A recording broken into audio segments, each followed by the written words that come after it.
Alright. And here we are. So, hello everyone, and welcome back to Satisfactory. So last time we were here, we were working on, well, getting stuff ready to start our plutonium power plant, and we were in the process of setting up an aluminum factory for that purpose, and also just for general purpose, having enough aluminum for other things, which we also seem to be short of. So, if I recall, we were in the middle of setting up the aluminum scrap processing, I think. So, we have these, and we need to set them up so that they take, like, what, 1,200 scrap, right? Yeah, so this makes 2,400 scrap, so we just need 2 blueprints of this to make 1,200 each. And then that will be that. So currently, as it stands, this is 60, 120, 180, 240, 300, 360, 420. So this is 800 and some. So if we want this to be 1,200, then we need to take 1, 2, 3, 4, 5, 6, 7. So we have 7 of these, and we need to convert. We have 14 of these total, so 1,200 divided by 14 is 85.7. Which we would then need to divide by 2 to get the output. 42.857 each. So if we give you some of those, and you do 42.857,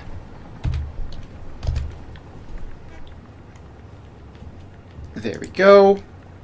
So that only needs 1 power shard each. So let's get those settings pasted across. And let's see. I think we actually want to do a second floor on this because we have 2. Technically, we need to deal with 1,200 scrap, or we need to deal with 2,400 scrap to make 1,200 aluminum ingots. So just adding a second floor onto these blueprints would be easier than having an entire second blueprint taking up extra space. Now this is too low, right? So we need this to be 1 higher, which should still leave us with plenty of room for the actual second floor to go above it. Alright, so that is all in. Let's remove this random conveyor pole. So we have this. Now what we need is we need to figure out how to get the belts all lined up and connected properly. So this is the output belts. The input belts are on either side. So we need, I guess... Oh, actually the input comes from over here. No, that's not right. The input definitely goes over that way. Oh, I see. So this has to loop around to there. And these are all going to need to be upgraded to be Mark 6 belts, because this is a super speedy thing. And then past the halfway mark, Mark 5 belts should be fine. And we'll leave them at that in order to distribute the demand for different types of output. So then this outputs over to here and goes out. So we now need to get our second floor up in the same sort of general area so that it outputs. So we can attach the two inputs up close to each other, just like one directly on top of the other. And that would look something like this. What does this have to be? Nudged over one in order for them to line up perfectly? Yes, I think so. So then these go in.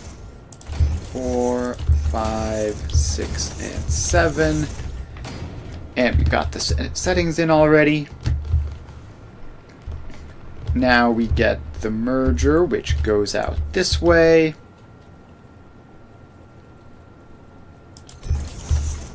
And we're going to have that be nice and compact. Though actually, this row is too far to the right from this angle. Hopefully that... Yeah, okay, I think we're going to need to fix that. So you go over here. And so this is now correct on that side. And it's correct on that side, so I believe that is the correct spacing for them. So let's dismantle all these guys and get them placed in right. 2, 3, 4, 5, 6, and 7. I missed a Mark 6 belt down there. It's a good thing that's easy to spot.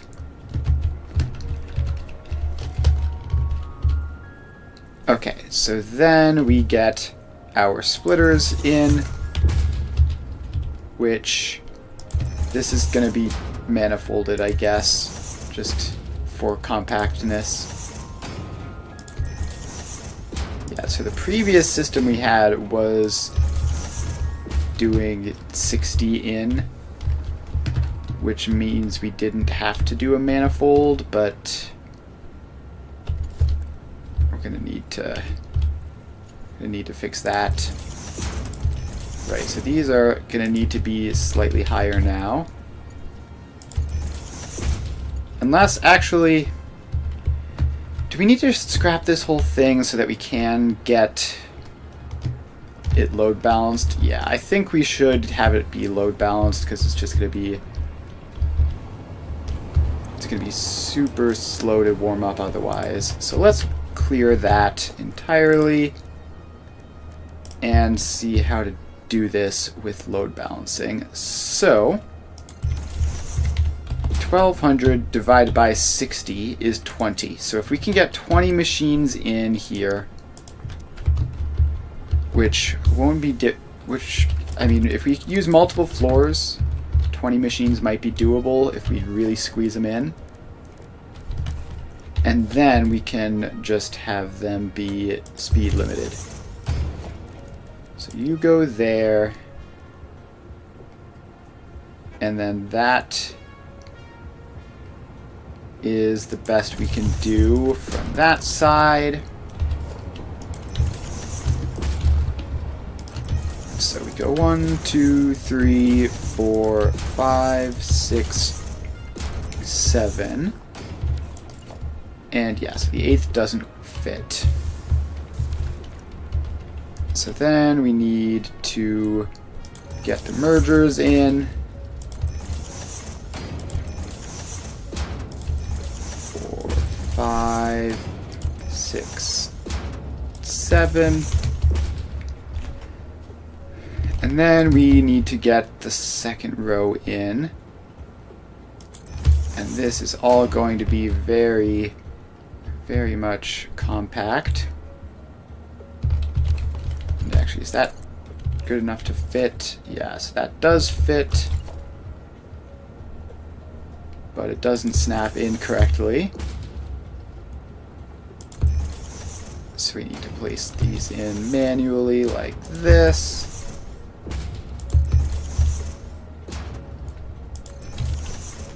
Alright, So that is 14 machines. Then we need this row to loop back around this way. I hope we don't end up just instantly rebuilding what I had just dismantled. That would be a pain. Actually, wait, I have another idea. We can overclock these to 120, and that would still work for speed balancing, but we wouldn't need as many of them. So if we set these to like 200%, then we would need 10 machines total, which we can easily fit on one floor.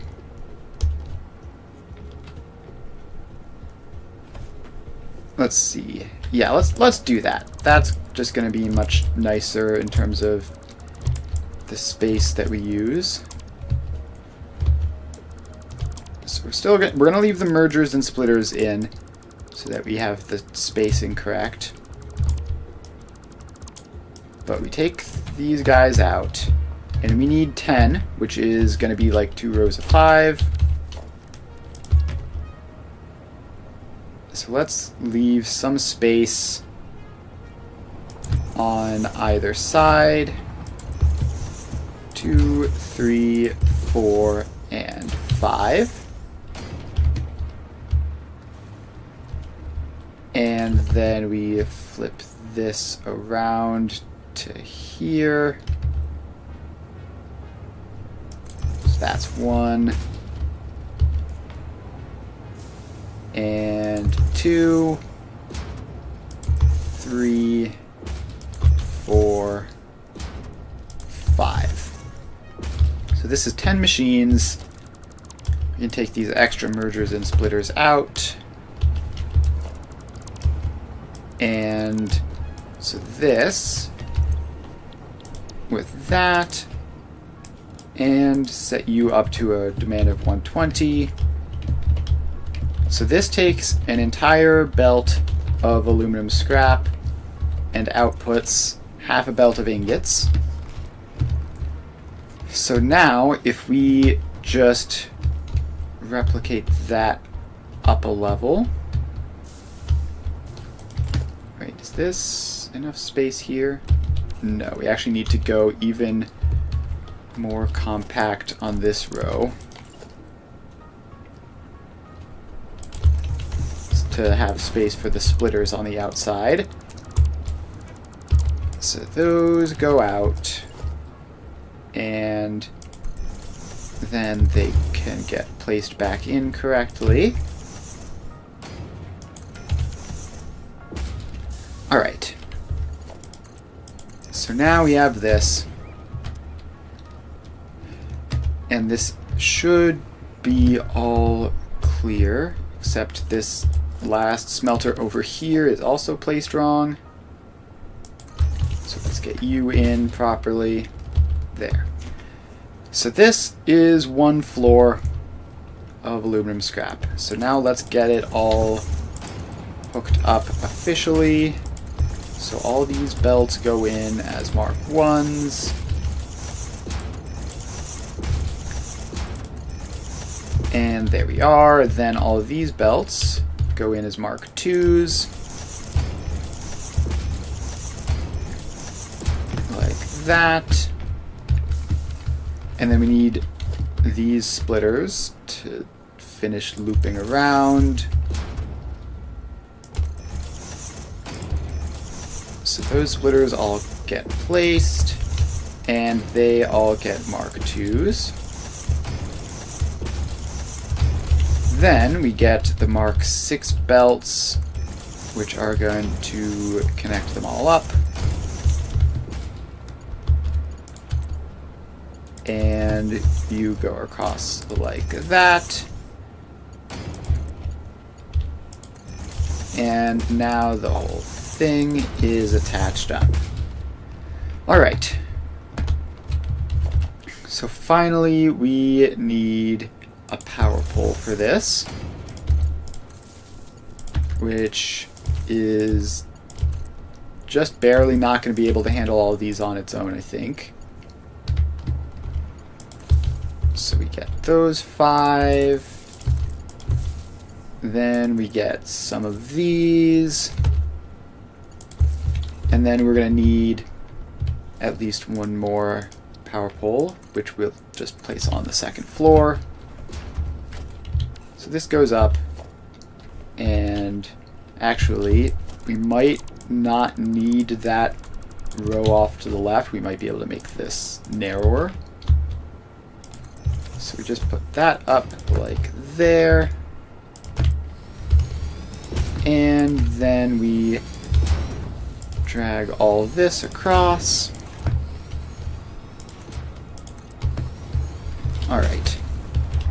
So, next step is going to be just do the same thing up a level.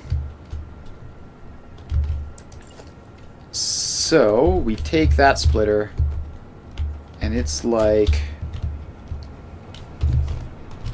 let's see, it's lined up central on the foundation. And is it also central the other way? Yes. So it's just perfectly in the center of this foundation. So you go there, and you're facing the wrong way. Yeah, you're facing the wrong way. So you go there, and then the smelters get branched off of that. So we get 1, 2, 3, 4, 5 smelters there. And then we have a merger. And then we have our smelters on this row. That's 1, 2, 3, 4, 5, and then these mergers all go in, and they output over this way. Alright, so we have all that, and I believe the mergers should be able to connect up. So if we just... Okay, actually this belt being here is going to cause problems, so let's temporarily dismantle you. We should have enough space to put you back in a moment. So you get connected down to there. And into that. So now this belt just needs to go a little bit wider and around. And now we need to connect this up. So those are all Mark 6s. So now we have a Mark 6 belt of aluminum ingots coming out. And all of these guys get their Mark 1s.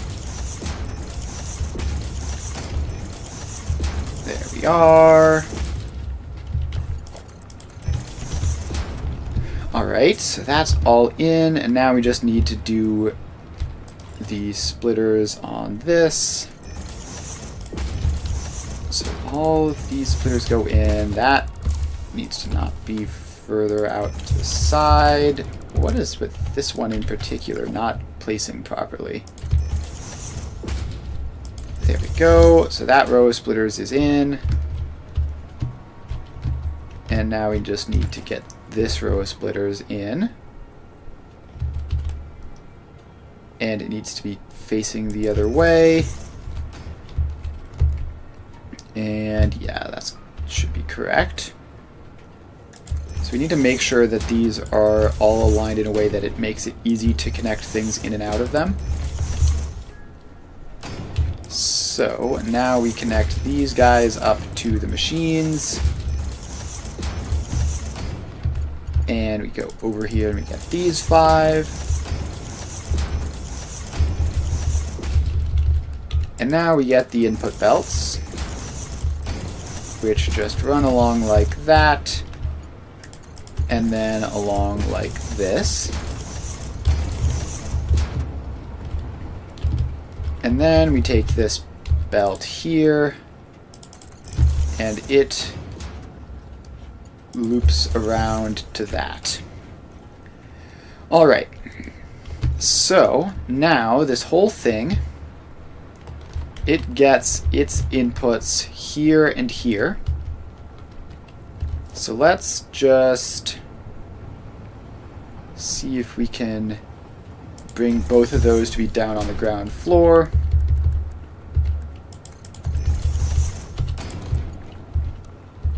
So that goes like that and comes down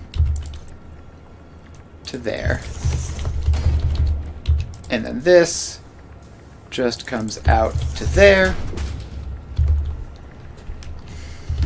And then this is our output belt, which is a little bit strange that it's facing on the same direction as the input belts, but that's fine, ultimately. Nothing wrong with doing it that way. So let's call this aluminum ingot smelting. So we can save that and clear. And now we don't need the blueprint designer anymore. Alright, so I think that we now have all the blueprints that we need in order to set up this factory. We might be missing one. No, I think we have everything. I think I remember us doing all the parts last time around. So let's check. What do we have down here? Nothing, basically. Okay. So let's just set up a factory area down here then. And we're going to give us plenty of vertical space. And then we can set up the floor down here with some blueprints. There we are. Alright, so that is all gonna go in. And, alright, for a start, that will be enough. So, now, what do we need to do? We need to set all these blueprints up to go into each other. So step 1 is alumina solution 2.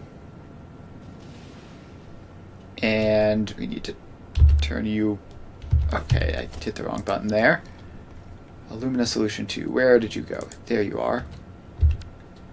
Okay, I hit the wrong button again. Brilliant. What is the button that I'm meaning to hit? It's toggle build mode, which is R. So we need you to be on default build mode for now. And you... Let's see. Do we want you to be directly underneath that? That strikes me as a bad idea. Also, the tops of the refineries are pretty close to that, actually. That's fine. We're not going to have multiple floors of refineries for this anyways.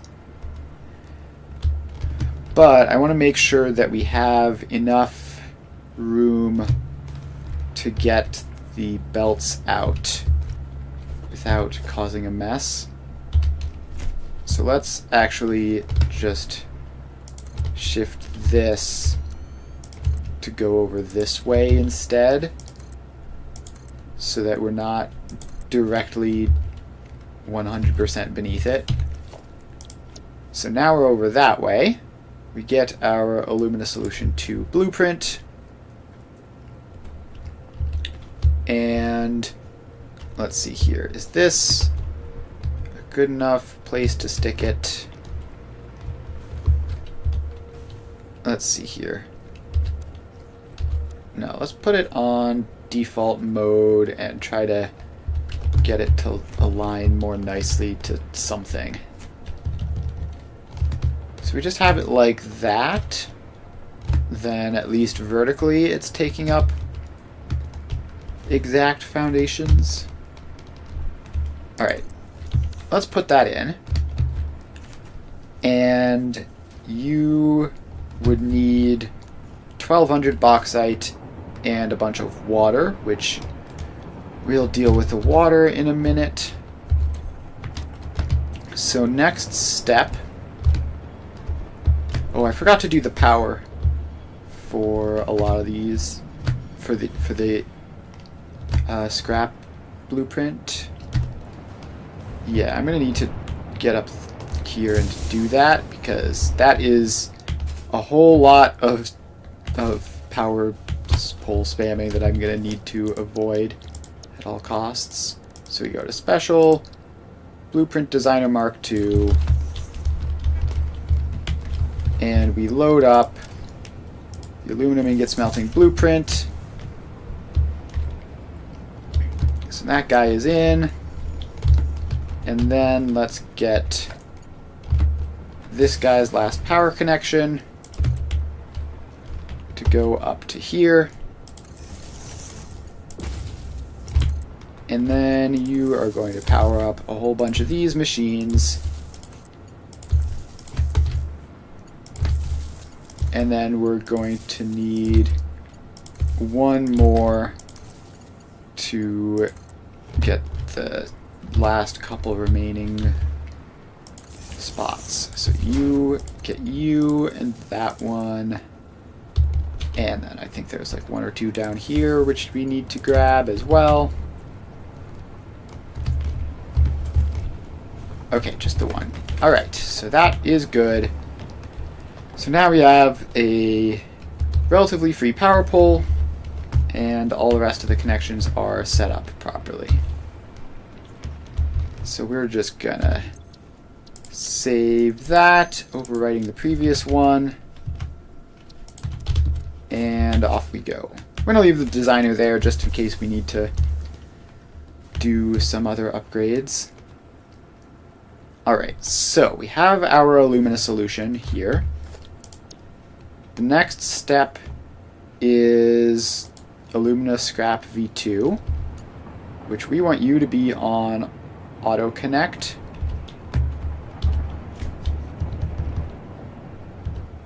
So you can connect into all of those guys, and apparently there needs to be a bit of a gap.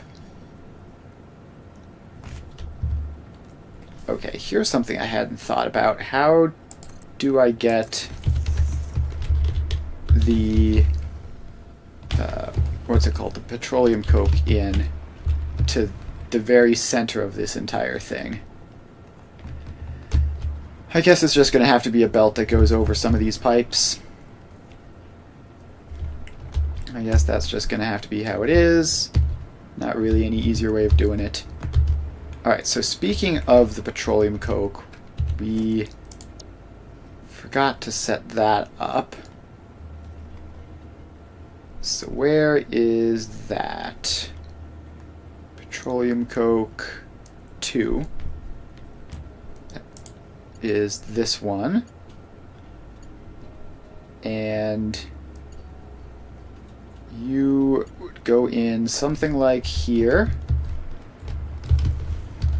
I think, and then that would output the petroleum coke to that direction, which I guess we can then loop that around to where we need it to be. Alright, so then you get to line up here with the rest of them. And there we go. So that snaps into there. And we are going to... Oh, right, so this is the polymer resin output. The petroleum coke output is this one over here, which means we actually want this to be turned around. Alright, so we get petroleum coke 2. And you go in like this. And if you're too close, you want auto connect, which we don't want. So you just go in like that.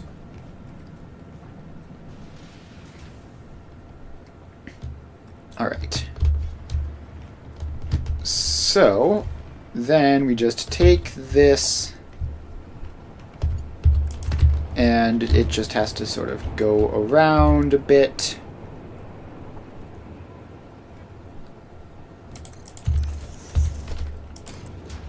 Alright, so that just sort of goes around like that. How fast does this need to be? 480. So that goes around like this. And then we need it to go up a little bit.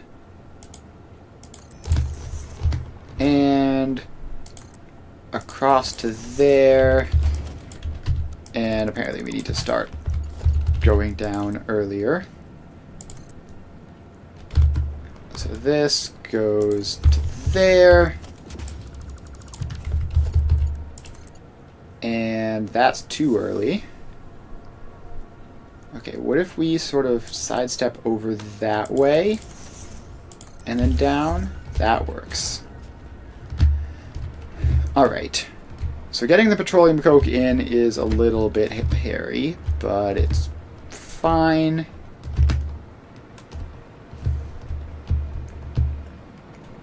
Alright, also, did I not get power poles up to that? I did not. Oh well, it's not that many machines anyways. So that goes out to here. This makes the scrap. And then the scrap goes a little bit further forwards. So let's expand all of that out. So then this blueprint, which we want to be in default mode, you flip around to there, and then we just have to figure out where to get you placed up. So you need to be aligned correctly to the grid because we have foundations in you. So you do something like that. And then we just take into there and into there. And then we have our output. Alright. So hopefully that all works. So now the next thing we need to do is we need to figure out the water. So this outputs 840 water. And this takes into here, takes in 1200 water. So we need to figure out how to get that working. So I guess we need to just like, I don't know, I'll figure it out once we have more of these in. Because it's going to be like a situation where we have a bunch of these which are filling a bunch of those, and then some of the other ones are being auto-filled. Alright, I wish I could get just one of these set up and running on its own. So actually maybe we can do that. Let's see here. How does this work in terms of its inputs and outputs? The outputs go directly across to here, so we can't super easily bias the whole thing. Actually, let's try doing that and see what happens. So if we can get half of these, if we can adjust these so that they output a full pipe of 600 water and then an extra 240, and then we set this up. How does that work? So we set this up so that it has a batch of 600, a batch of 240, and then a batch of 360. Yeah, okay. I keep going all the way back to there. We need to be going up to here. So these two take 600 water, and that can be returned in from the previous row. This one, we need you to be... What's the correct number? 288, maybe? So you need to be 288 to get 240 water demand. And then if you are overclocked more to be 425, no, 440,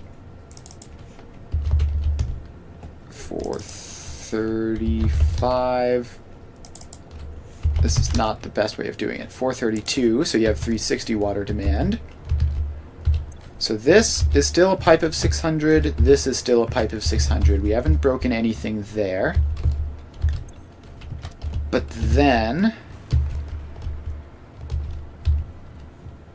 let's see here. We are probably going to need to mess with these in some way.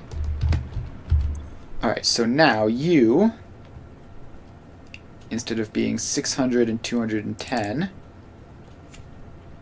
you need to be, let's just do this the easy way. So you are 600 divided by 200 over 105. No, that's wrong. So that is 600 divided by... oh no, it's 600 times 200 over 105, isn't it? No, that's not right.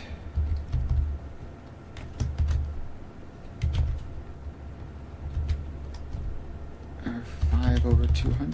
There's some math that you can do in here, but I can't remember what it is. Maybe it's the production rate? Oh wait, is it just 200 over 105? Almost. 200 over 105 times 100. Yes. So we do this. So those three will then output 600 water, which would then loop back into these two. Then, okay, this isn't actually going to work because we need more division over here.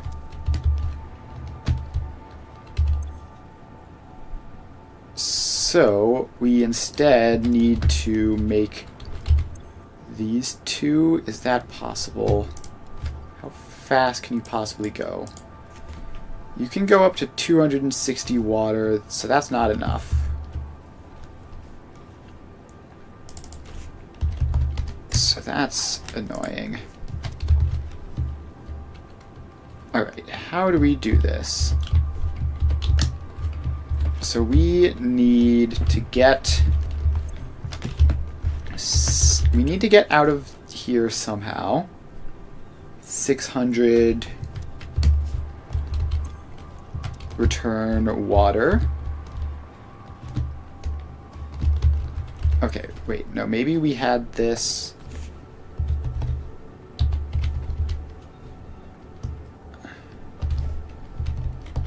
So if we had it like this,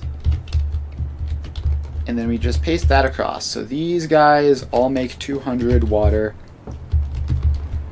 So then this one needs to make 240 water. So this is 240 over 105 times 100. So you make 240 water. Okay. So now the problem is that the petroleum coke is not evenly distributed, which we might be able to manage, and the alumina solution also isn't, but that might actually just be easier. Alright, so let's think. So this 240 goes back to this machine here, and then the 360 fresh water goes into there. And then the problem is the alumina solution output. So this is 432, that's only 411. This is 288, and that's 340. And then that's 300, that's 340, that's 360, that's 340. So now the numbers just don't work within that. And these numbers don't conveniently add up to anywhere resembling 600 or like a fraction of that. So we can't divide them evenly there. Yeah, I think this is a bust. I think we give up with this. And we just keep each individual loop being internally consistent.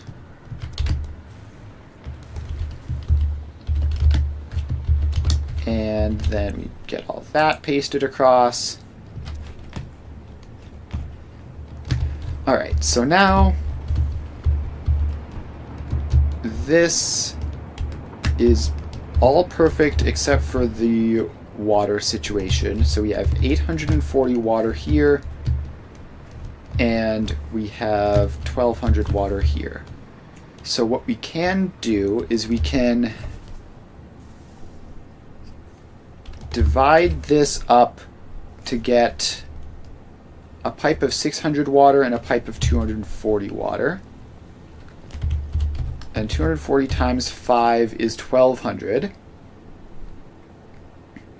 So each of these, let's see here, 600 times 5 plus 240 times 5 is 4,200, minus 1,200 times 5 is negative 1,800. So we need to provide basically 3 full pipes of water, and then the rest of this splits back up.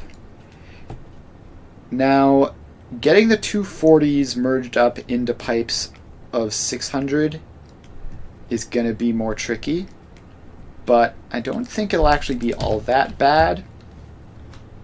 Like, I think it should be manageable. Alright, let's try to just expand this out the rest of the way and just see what happens. It might get a little ugly with the production, but I'm sure it'll be fine. So we get petroleum coke 2, not to be confused with petroleum coke V2, which is something entirely different. So then this rotates around that way, it goes out to there, and actually I think we don't build mode auto connect, just because I'm not entirely 100% sure what we're auto connecting and what we aren't. So let's leave like a decent chunk of space, like, I don't know, something like that maybe. And so we just need to get 5 of these in, which is gonna involve a lot of space out this way.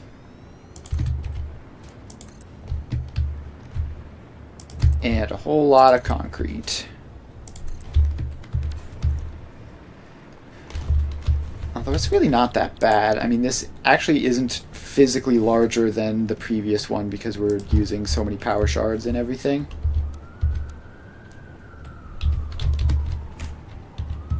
Alright, so then this expands out, gives some extra space, and like that. So that is number 3. Next up, I really need to stop clearing my selection every single time I do this. So this goes out to here and gets placed, and then we just need one more,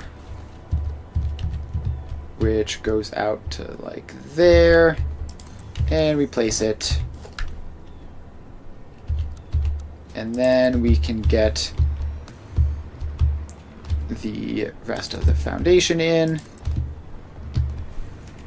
And this is going to need to go all the way up to here. And I guess we expand this row across, because that is part of that for being consistent.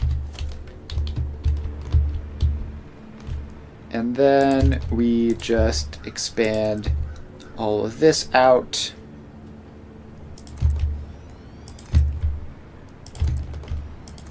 Alright, almost there. Also almost out of concrete. So we get that one placed in, and then we wait a little bit for one more foundation. There. So this should theoretically be just about all the space we need. So we have the petroleum coke in. Next up is the alumina solution. And you go in like that, and then we shift you until you're lined up with this, which it doesn't seem to be cooperating. There we are. And, alright, for whatever reason, it can only show the visual indicator for one at a time, but that, I believe, is correct. Oh, wait, no, obviously not. It's way further up. It's like that. Alright, so then we can just go and place the rest of these in. And get you lined up.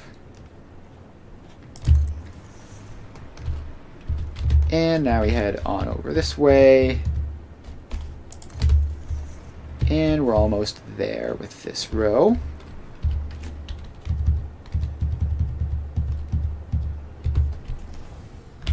Alright.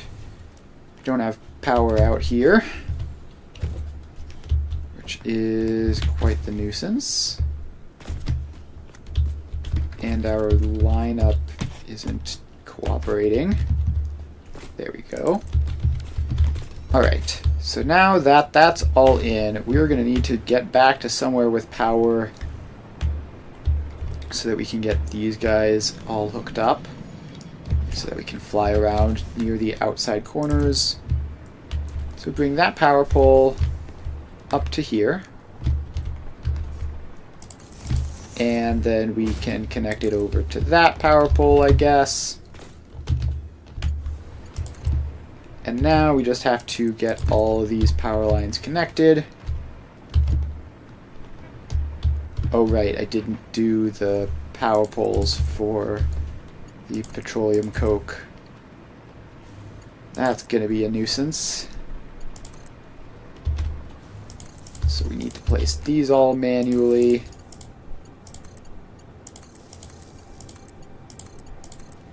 Like that. And we just have to do that for each one of these. There we go. This, I believe, is the only one where I forgot to get power poles in. So it should be pretty quick. And it's only 4 buildings each.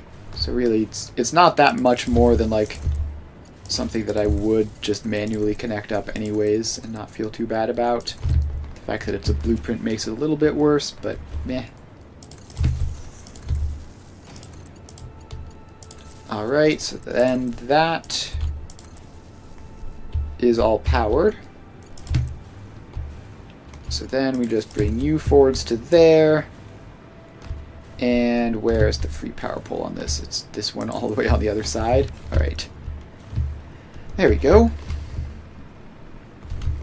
So next up, you have our alumina scrap production, which is this one. And you need to be in default auto connect mode. And then we're going to need to spend some time thinking about the water pipes. Alright, so you go to there. Then we get these ones connected up like that. And then we scooch you over like that. Alright, more of this stuff. So now you're lined up that way, and now you're lined up that way.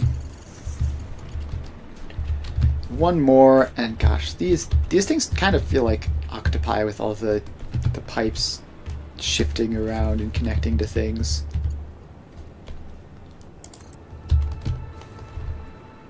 Alright, so then that goes in there.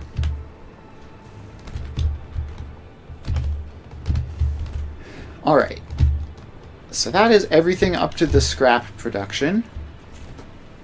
Now we just need the rest of the scrap blueprints in, or the ingot smelting.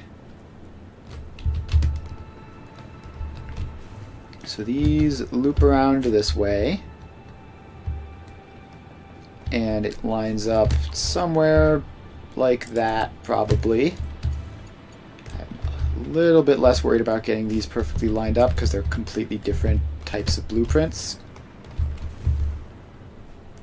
And there's going to be some space in between them anyways. Alright, so then you go something like that. And then one more. And something like that. Alright. So that is theoretically, unless I've missed something, all the machines that we need for this entire factory built. So now let's get them all powered up. And then we can start trying to figure out how to get these connections going. So we have to run back over here for these ones. And then here we go. Alright, off we go. One more. Alright. All machines powered. Now it is time for some belting. So, first off, let's just do these connections because they are like borderline auto snap. But I just wanted to leave too much space for that to really work.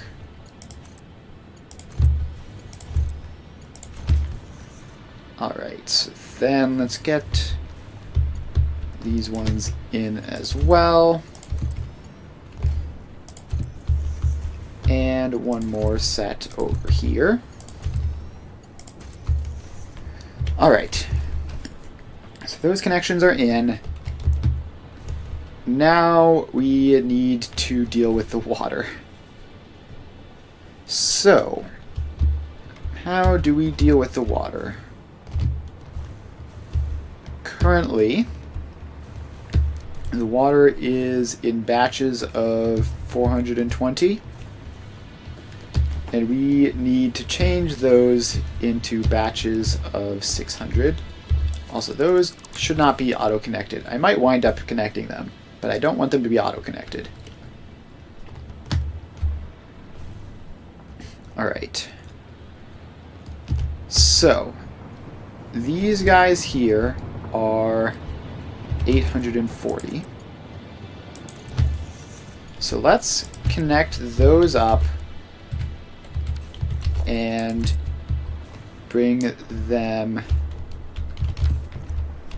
back to here, where they go around and then in. So that is one set of 600 supplied.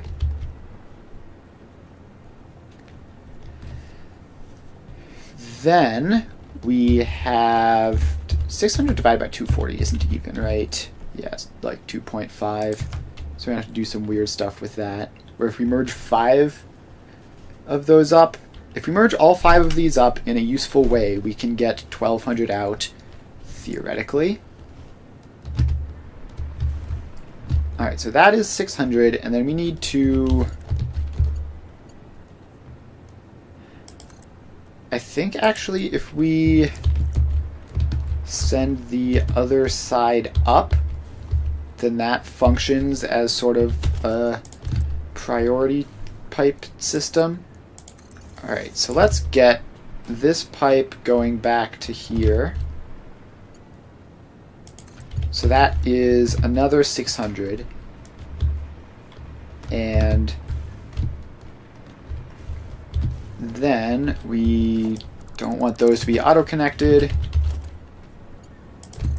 We have this pipe.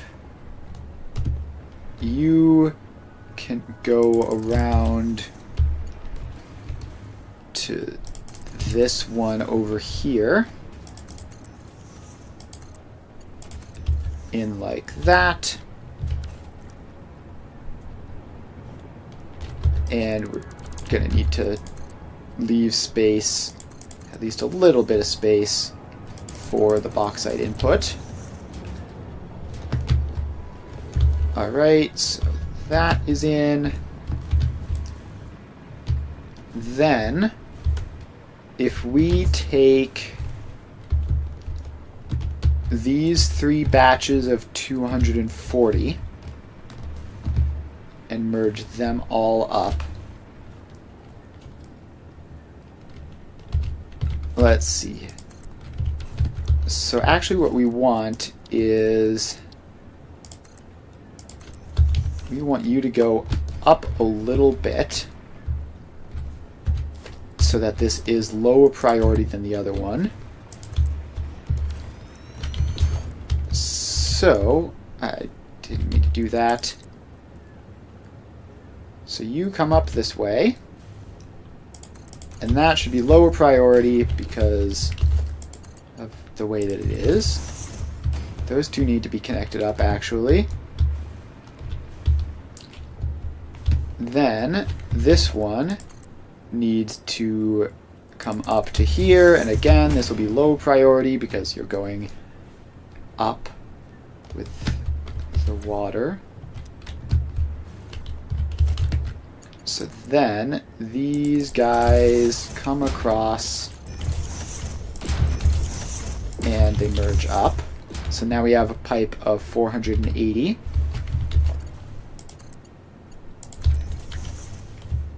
Then we need to get this up as well. So then you run along this way. Alright, now, past this intersection, we have 240 plus 240 plus 240, which is like 700 some. Which means, in order for this to work, we need to bring it out immediately. Or, let's see, if we have this go out back here. So, we get our 480 coming in from this way. We have some of our 240 coming in from this way. Yes, that should work. And let's place it over there so that we can do direction control with valves.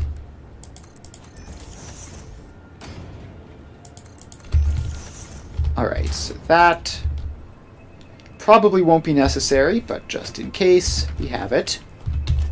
So now this is a pipe of 600. And you need to go into that,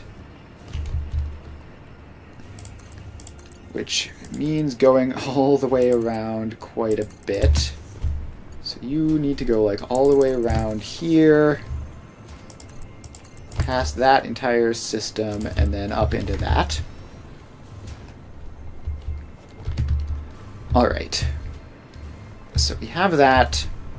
Then the other side of this pipe, we need to go up even more so that it's lower priority.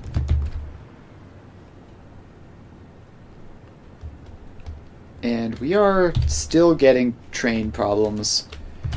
Okay. I really don't like having to disrupt what I'm doing to go fix the trains, but the entire factory will explode if I don't fix these promptly.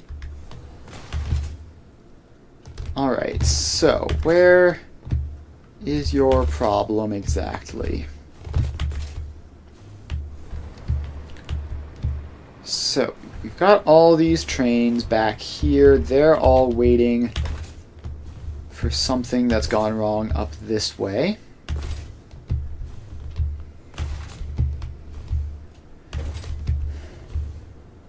Alright, I need to... Can I just remove drone stuff from the compass? I don't need drone ports on the compass.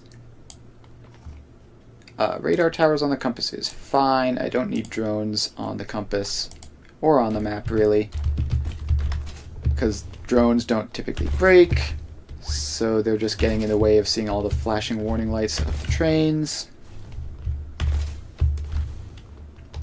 Alright, so where is the problem? There's got to be some train waiting in an intersection somewhere where it shouldn't be that's causing all of this backup. And I cannot find it.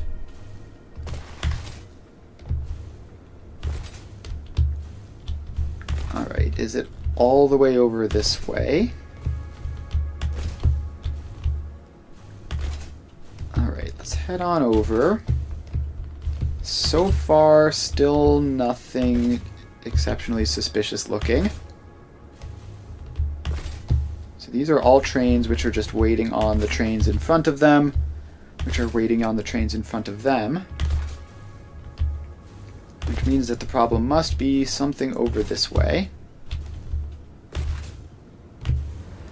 Alright, so all these trains are waiting on this guy.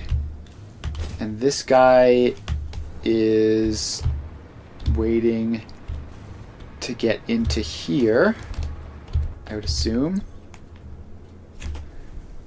You are thermal propulsion rocket aluminum. Yeah, so you're trying to get into this section. And you can't because this guy is stuck waiting here. What even are you? The nitrogen? Okay, so what's happened is we have multiple nitrogen trains waiting. And that has caused all the rest of this stuff to fold. Alright, well, that's a bit of a problem. I guess the quick fix is we grab a block signal, we pop you in there. So that will get you off of those tracks and into here.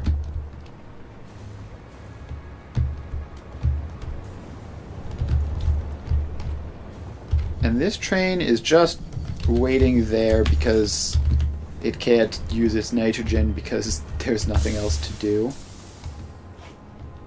Alright, so that should temporarily dismantle all of that.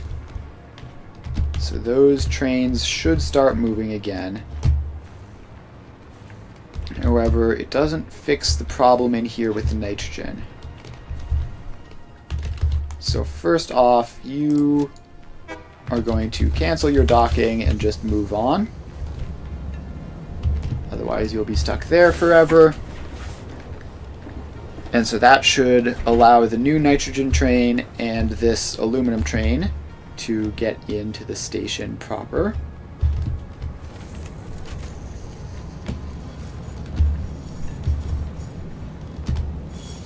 Alright. So that is all going. And now what I need to do is I need to adjust the nitrogen track so that it has room for multiple trains to be on it. So let's get some space over this way. And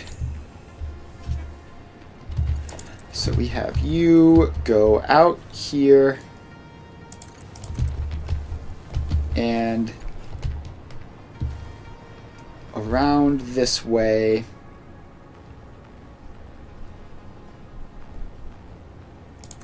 I really wish that trains could turn slightly less terribly.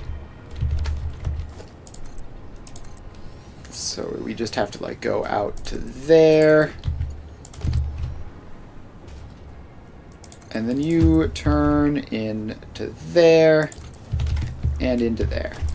And then we remove that. And we put a signal on that. Alright, so now what have we done? Signal loops into itself, I assume? Yes, so you need a signal there. Does that work? I think we might need to remove that signal because it's going to be too short. So a train waits there, and it just, if it's that, it just goes into there, and then we're fine. Okay, we actually need a signal in this sort of general area, which means dismantling the track and setting it up like that. Alright, so now that is a whole different area. So a train can wait back there without disrupting all this stuff. And I don't even know if that's far enough of a distance for a train to fit in. So let's take you out, have you go up to like there, and then across. So now you get a signal there, and this is definitely enough space to fit a train in.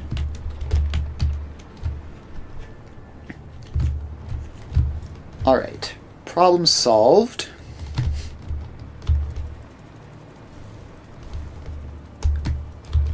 And it looks like the aluminum supply here is still not exactly going great.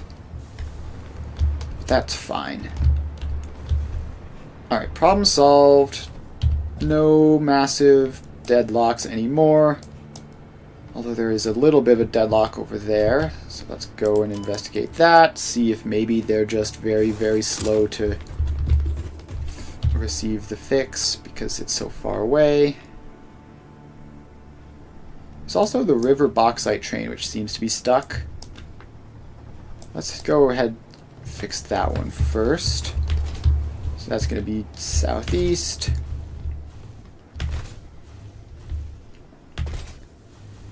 So we go down this way. I do love when I'm trying to build a thing and I just have to constantly stop and fix train problems. Now, this is all entirely my fault for designing train systems which don't work 100% of the time, but it is still very annoying. Alright, so, don't get hit by that train. Alright, so what is going on here?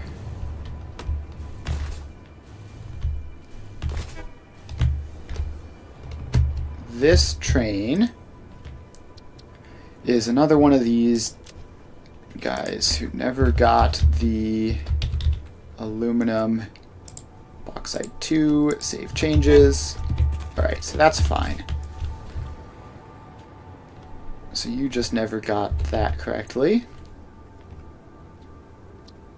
And I don't know why you're still sitting here. You can move on now. And that should get the bauxite flowing again.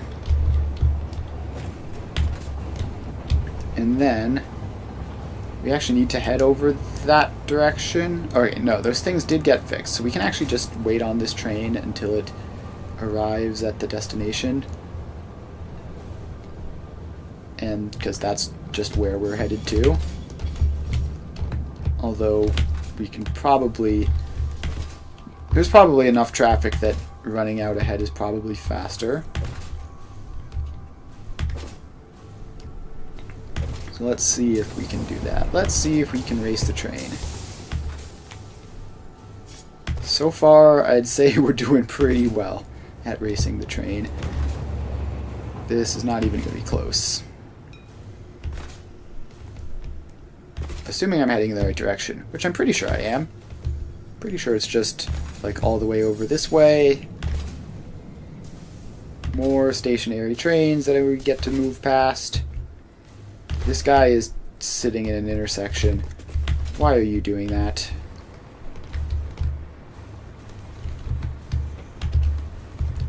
Alright. This... That needs to be a path signal. That needs to be a path signal. That needs to be a path signal. And that needs to be a path signal. Alright. So that problem has been fixed, unless I did that intentionally, in which case we'll probably figure out in about half an hour. Alright, so that fix is done. This is a different bauxite train that's we're following along with.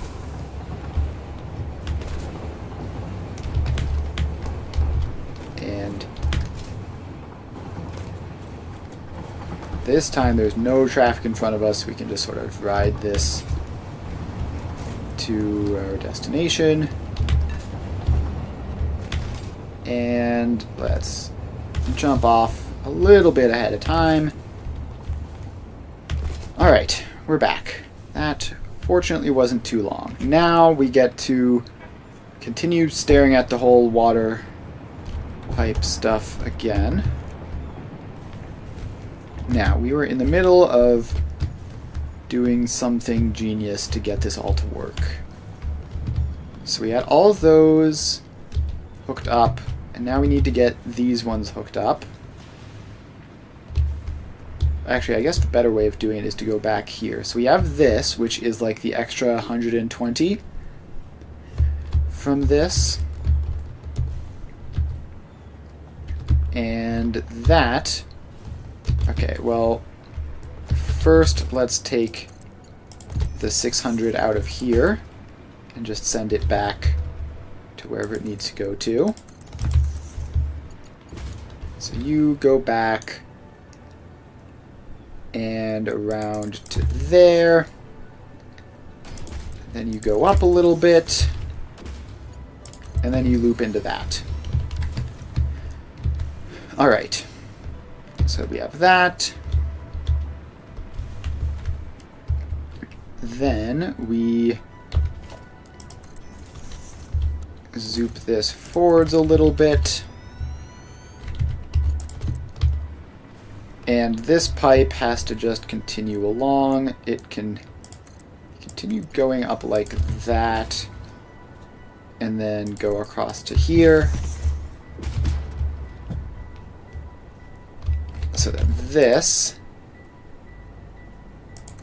comes up to there, and then can connect on. Just need to get a junction on that pipe, and that goes in there. Then this one has to loop back,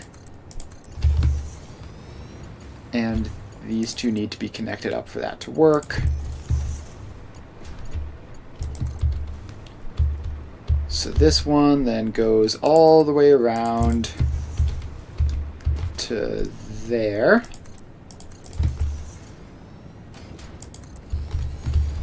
So that is hooked up, and now we just have a little bit left. So we take this floor a little bit further across, take the water pipe up, and then we take this and we combine it into there. Which, I don't know why that has decided to not work.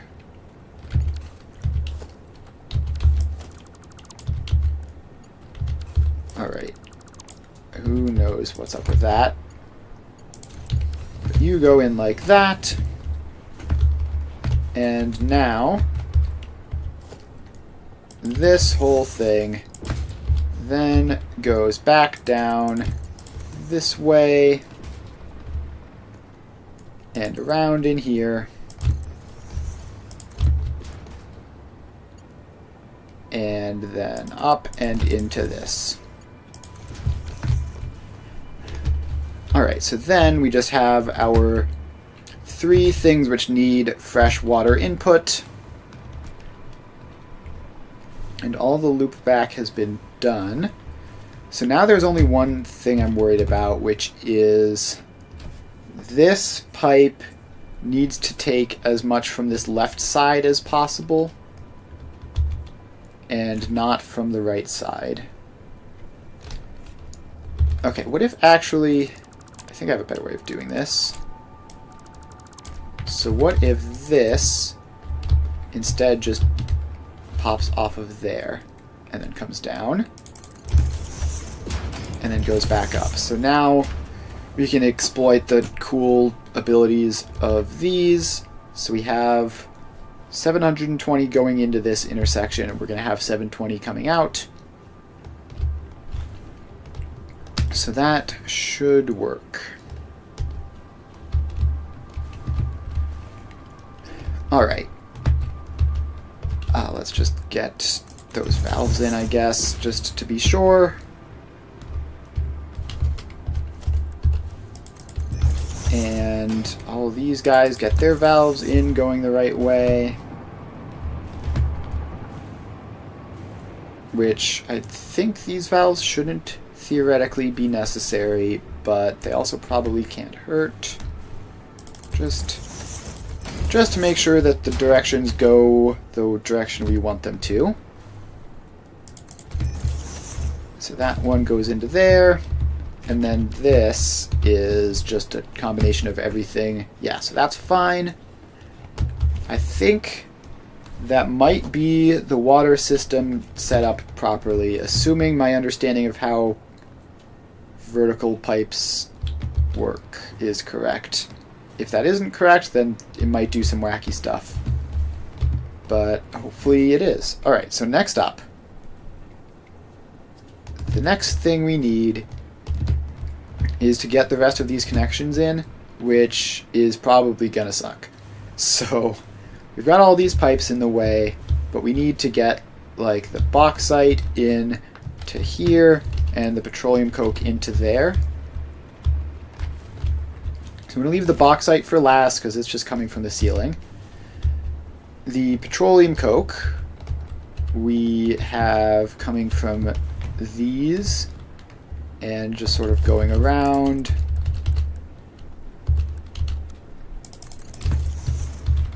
So you go around like this. And then you go up a tick over you. Adjust to that side so that we have space, and then we curve down. Alright, so we're going to have to do that. Maybe doing it in reverse will be easier. Alright, yeah, if we do it in reverse, we can just do it like that. And then like that. And then like that. And then we just have to deal with all these random pipes that are in the way, which is going to get steadily worse as we go through, although we can always just shift the pipes around and have it be fine.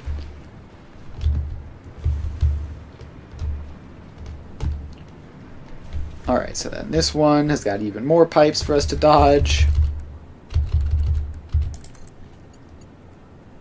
So up you go. Across there. And then down. And okay, this is actually completely fine. You just go in like that. Alright, one more it looks like. So you go up there.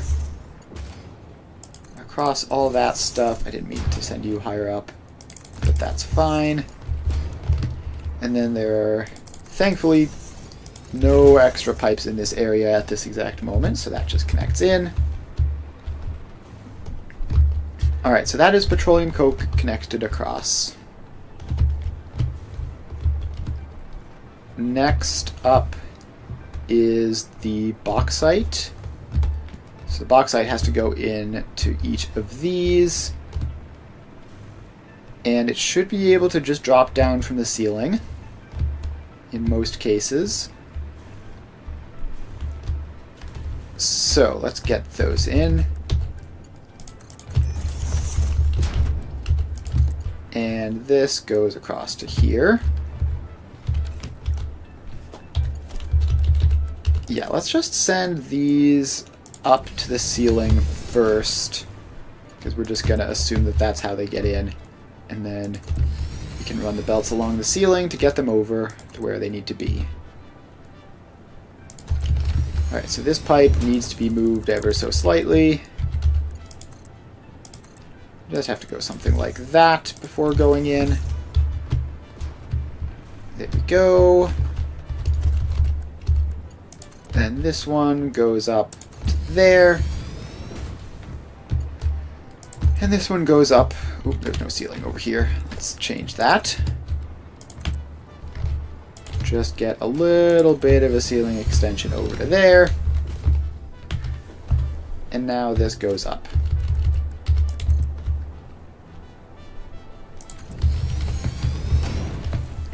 Alright, now we just have to get these belts across to there. And that shouldn't be terribly difficult.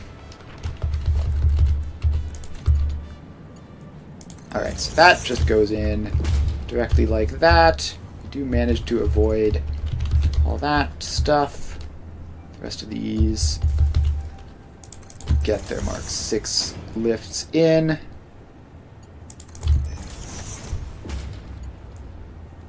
And there, and one more. Alright, so that is that.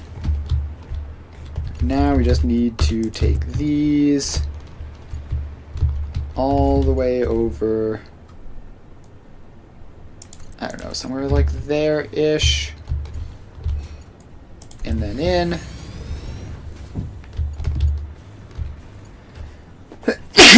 Sorry about that. I had to sneeze real quick. Alright, so then the rest of these can come forwards to here.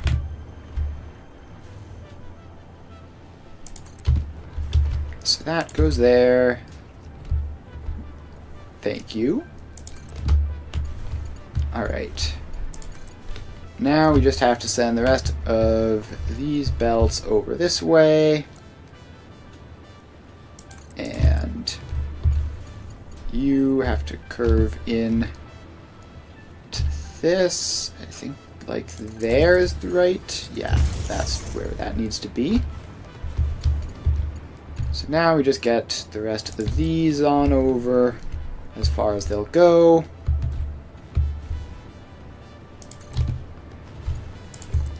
Alright, back to here with you as well. And then you need to come all the way over like this way and then curve in to here. Like that. And then one more belt of bauxite. So you have to go all the way out here and then sort of loop in a little bit here so that you can get under the floor here and in. Alright, so that is that. So now we have bauxite supplied to all of these, and obviously they're going to stack up real quick.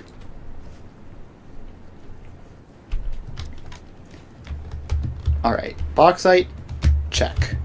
So the next thing we need is the crude oil, which goes in this row. And how much crude oil is this? I think I did the math at one point and it was like pretty convenient. So that's 60, 120 times 5, 120 times 5. Yes, that is theoretically exactly 600 crude oil, which means if we really try, and I regret putting that power pole there, we should be able to get all of this in a single pipe of oil. So let's just sort of get that connection going across.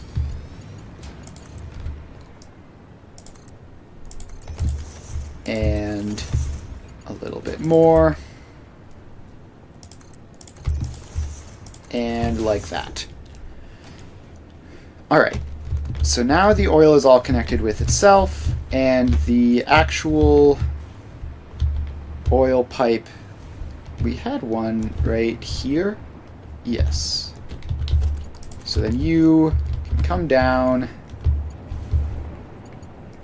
and I guess we'll see if that actually works at 600 a minute. I'm frankly a little skeptical that it'll work out perfectly like that, but who knows, it might. Actually, we might need to take a look at the train system up here. Okay, yeah, this isn't going to work because of the whole train buffer thing. So we need another fluid buffer in there. And we need to take another pipe out of here, preferably from back there, although not connecting to itself. Preferably from back here. And this pipe needs to run forwards and then go all the way around into there. So now we can drain the train station at faster than 600 a minute.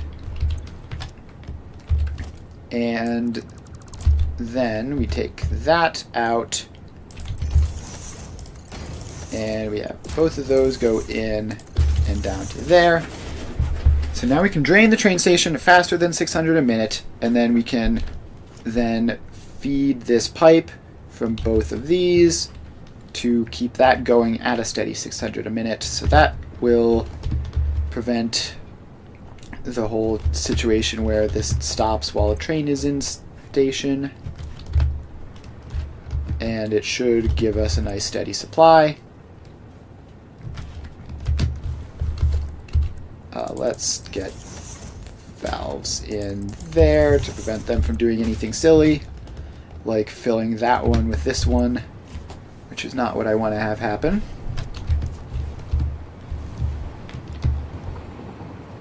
Okay, so now we should actually be making petroleum coke. Yes, we have petroleum coke going through on the belts. Next step is to get the polymer resin all connected up. We need to remove some of these pipeline supports so that we can just connect all the polymer resin up and then sink it.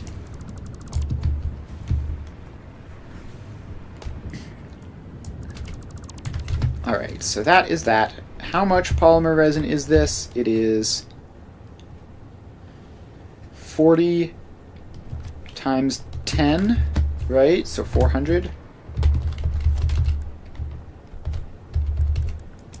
Alright, so let's get that and just connect this across. Yeah, it's going to be going through some of those pipe supports. I guess we'll have to remove those as well, although we could just leave them and not worry about it. Alright, let's remove the pipeline supports there and here and a couple more places right there, and finally over here. Alright, so now that looks nice. We just need to pop a sink on the end and get rid of all that junk. Awesome sink. In we go. Get you powered up and connect you to something. Alright, so that should be that. Now these guys should be able to keep running until the petroleum coke backs up, which probably won't be that long before that happens. Alright, so the next step is to get these Mark 6 aluminum belts out and into this train station, which I think we're just going to send them up. Although, actually, yeah, so these are past, no, wait, they're just within that train station. It's actually kind of awkward. Let's run this foundation along here and then have that where these go up to. I wish these were like another foundation or two further back so that we could just have this entire thing be outside of this train loop. Alright, so now we go to here and you need to go up like here and then up like, it's got to be on the last bit, so it's got to be up there. And actually, I wonder if it would be easier to just have you go forwards a little bit to get past that, and then you go up. And then that needs to be facing the other way. Like that. And like that. It doesn't quite line up, but it'll have to do. It's gonna be close enough anyways, assuming that this looks good from up here. Yeah, that looks about where we want it to be.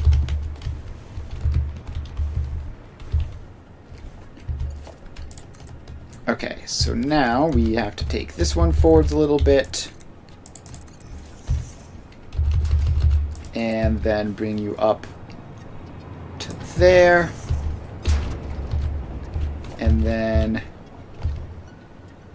send you up that way, and then we belt across. Alright, so we just have to do these for the remaining 3. And then we will have all this stuff out. Wish there was a less annoying way of doing this. And I guess we can just sort of take this step by step. So we have that bit going forwards.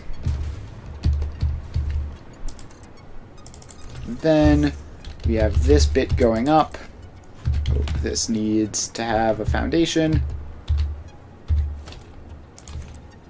So this ceiling needs to come all the way over to here.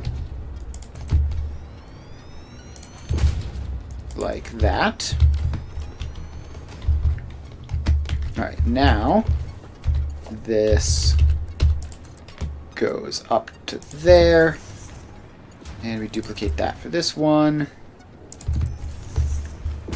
Then we can get the floor hole in over this way.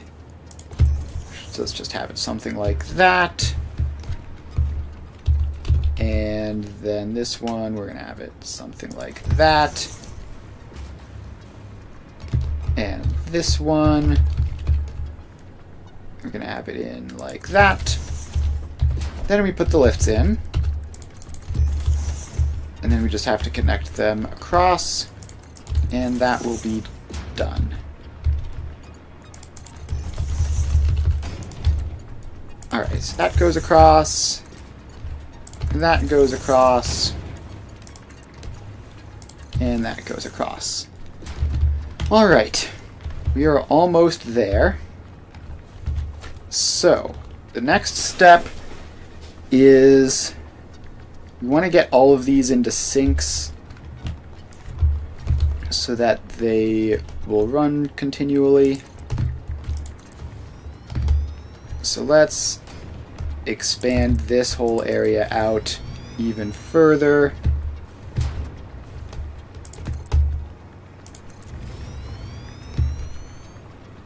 Alright, so this is expanded out. And how much room do we need for a sink here? We need you to go like that, and then have a sink, and then go over to the left, but then we're going to need to fit all of these guys in this space. So what we need is theoretically like 1, 2, 3, 4, 5. And then the sink goes out this way. And that will be leaving enough space for all of the belts in between the sink. Although actually, hang on. I just realized that's not going to work, so we're just going to have these go around the sinks, basically. In which case it doesn't actually matter. So let's take all of those out. And the sink goes into here. You get to be a smart splitter. And you are going to go up this way. And then we'll have to work out the spacing past that. So the smart splitter is center, overflow, left, any.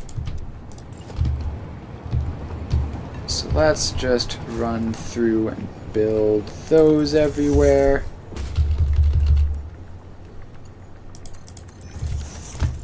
So there we are. And let's just get these outputs in. Gotta take things one step at a time, otherwise it's not quite as time efficient.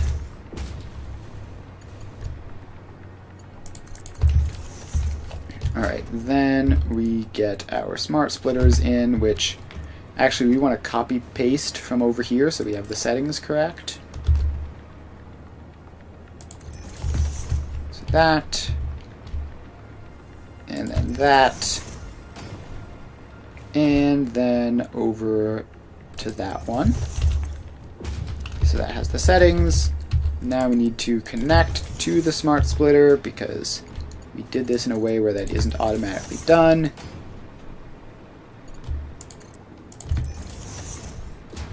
Alright, so that is that. Now we get the sinks in. So that goes there. This is going to need this row of foundations at the very least. So that goes in. Now we get that sink. And that sink, and then one more. Alright, there we are. So all the sinks are in. Now we just need to get the belts connected up. So you go like that, and then out like this. You are like that, and then out like this. And there. And there. And the last one is there and there. Alright, now we just need to get all of these belts working together so that they can go back over to the trains and fill into those. So we just need to fill in a whole bunch of space over here. Alright, that should be enough, probably. Alright, so now we get these. So you go out to there. You go next to it. Out to there. And then you just keep looping these guys in. And that one. And one more.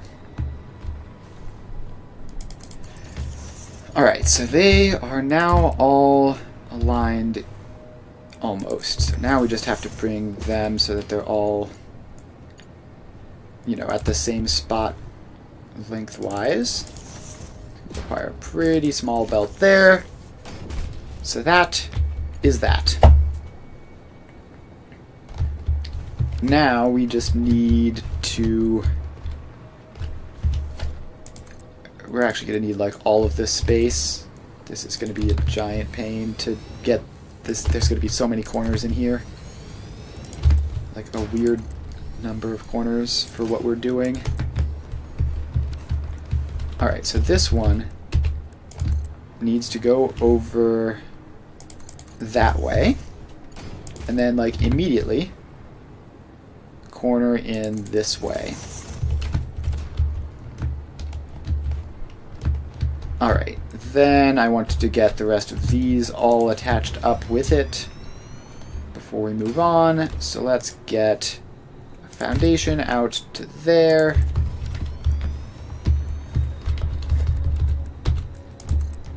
And this is going to need to go out like this. And then around that corner. And actually, it would be easier maybe if we just put the poles in. So that's 3, 4, and 5. So this is where the belts are going. And we need this to be... Can I have this switch directions? No, I can't. That's annoying. Alright. Well, actually, what I can do is, if we get that, pull in, that's 3, 4, and 5. And now, if we just build this corner in going forwards like that, that should get the direction set on all these belts. And we should be able to just drag them back as far as they need to go, which is incredibly far.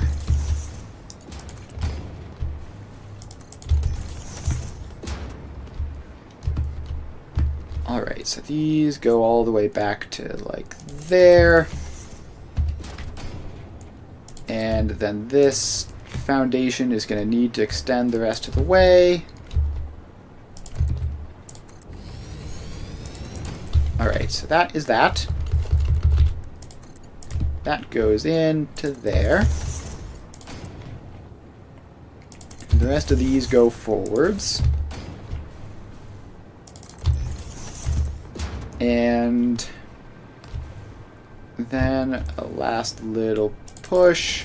You go into there. One more belt. You go all the way up here. And then in. Alright, so that portion is all done. Now we just have to get 2 more corners in to go from there to there. So this is going to be the inside corner here again. So you go like that. Then you go all the way down to here, where can I just move that section of track so that that's not in the way. That section wasn't necessary. And now you go all the way around here. And then we just finish off with a straight line into there. Alright. So we're almost done with this. So we just have to get this last corner in. So you go like that. And then straight up to there. You come back this way. And around. And then around this corner. Which it was going to do something weird again. There we go. And then this one goes around a corner. And then around that corner. And then up to there. Alright, now we can get this last bit in. And we will be good to go. So this just goes up to there. And then around. Alright, so that is everything up to that.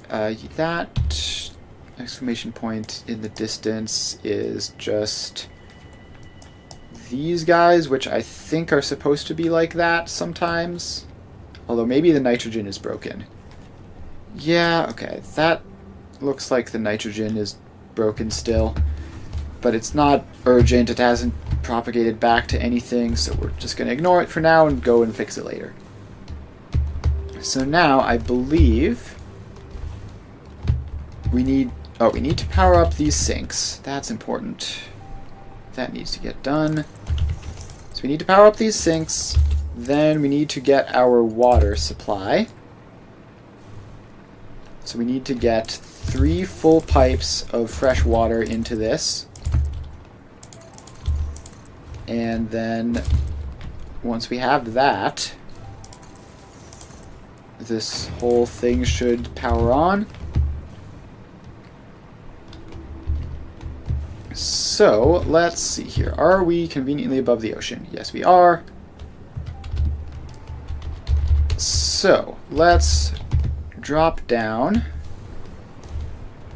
and find our freshwater pipes. That's going to be these ones all the way furthest to the south. So this one and those 2. So let's start by bringing this out over to here. Then we can bring you out over to there. These two can come over this way. And then we have our one last pipe over here. Alright, so this is all the water we need. So we just need to bring these guys down. So you are all going to get pipeline floor holes there, there, and there. And in you go. Then we drop down to here. And we get a basic wall. So now these guys get to go onto our basic wall. Like that, and like that, and one more like that. Alright, do I actually want to just... Can I just get a little bit of space over here for a second? I want to just make a blueprint of a wall with some pipes on it, because I keep doing this. Alright, so we have plenty of space. We get the blueprint designer in, and we need to bring power over here so we can fly around in the area. So that goes across like that. And then this, we're actually going to go all the way down to this blueprint. So we have this blueprint which has a ladder and it's got a power pole on it. Then what I want to do is go around to the other side and just get some pipes on it. So you go like that. And you are like that. And then one more. Alright, so let's do that. Click Save. Clear the designer and remove the designer. So now, if I take a power line, just pop it on there. Then I go into here and is one of these? No, it's not. I think at one point it was. Actually, it might be on this one. Yes. Alright, so if I have this blueprint and I just need to nudge you into the right spot and then vertical nudge you with page down the whole ways down to here. Now let's see if this will work for auto connecting. So we're gonna connect this up to start with, and then we're gonna get the power, and then we have to take this build mode blueprint auto connect, and it sure does seem to work for two of them anyways, maybe, unless the third one was just not visually showing up. Yeah, okay, the third one isn't connecting up properly. That's annoying, but fine, we can just go in and fix that manually at some point.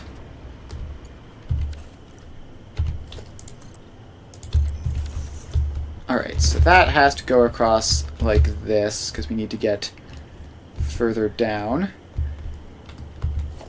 So let's bring it over this way. And we can't go too far from power, otherwise we'll have problems. So let's just pop that discreetly on the side there. And these pipes come down and down to there. and down to there.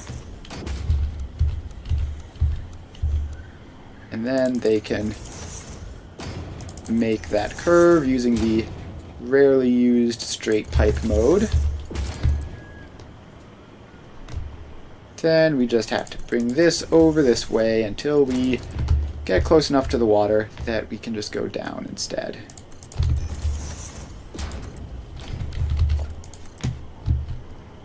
Alright, so you are over to there. Alright, let's just go one row of foundations further, which is going to need me to bring power with me.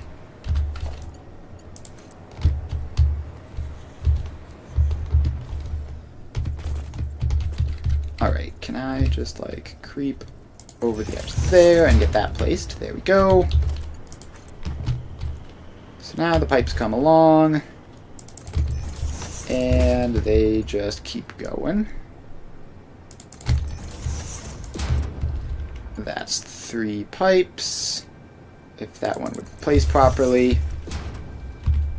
Okay, is this spreading again? Yes, it is. Of course it is. Alright, we're gonna have to go and fix that. We're gonna have to go and fix that. Annoyingly. And I assume it's probably that same problem as last time. So we're just gonna launch over this way. And I guess if I see anything from the sky as we pass through, then yeah, everything looks good except for this. Why have you done that? Oh, I see, actually. Okay, so you actually need to be a path signal, because that's technically an intersection of sorts. You need to be a path signal. Alright, so now that that is all good, we just have to cycle you through again. And cancel docking. So there goes the nitrogen. And this whole system should fix itself now. You should go through, and then you should never enter this intersection without being able to get through again.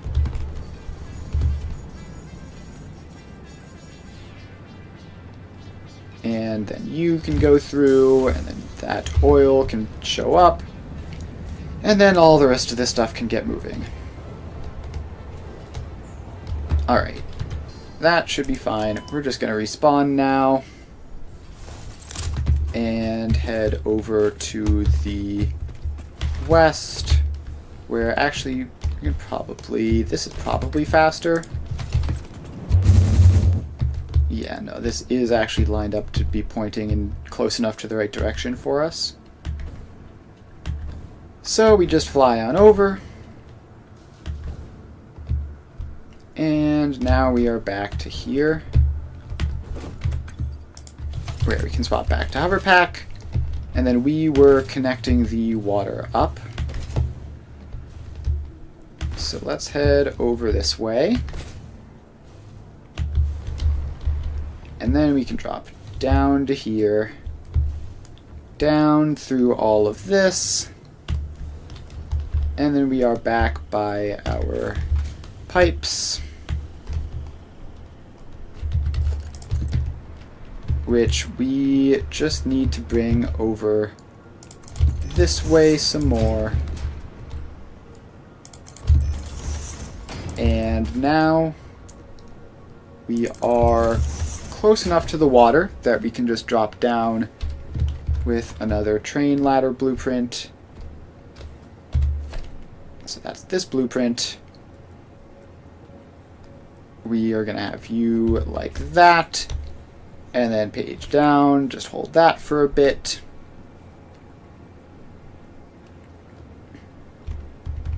Alright, then we get that lined up and placed. Technically, I think that might not be perfect, but it's close enough. Close enough to be fine. So then these just have to get around that corner, and that's good to go. Now we grab that power line and we pop it into there. And then we just go blueprint auto connect mode and connect this all the way down. And it's really annoying that that further rightmost thing isn't going to work. Can I grab onto the ladder? Yes. Alright, that was a bit clutch. So we need to connect the power lines all the way up so that I can do this. So that goes up to there, and now we have power all the way down this way. So we can just extend this the rest of the way.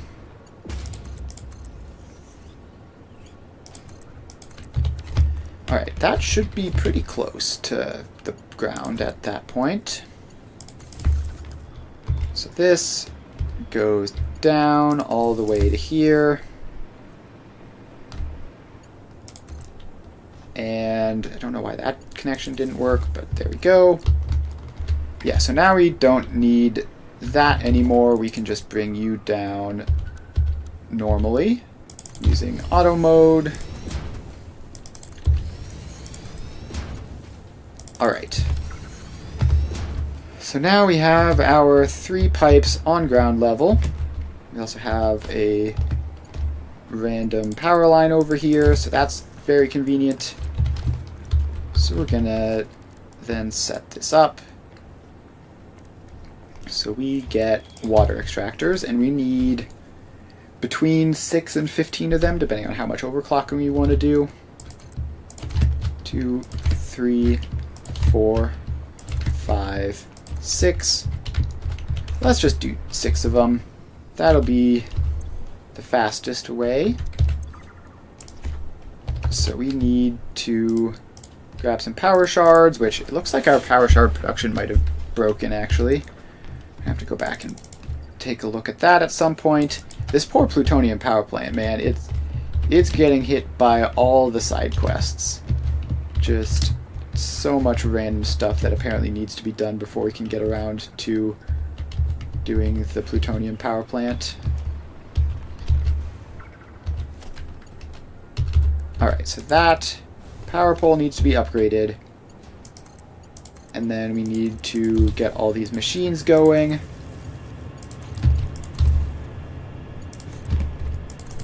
And there we go, just a couple more. So now we get these going into groups of 2.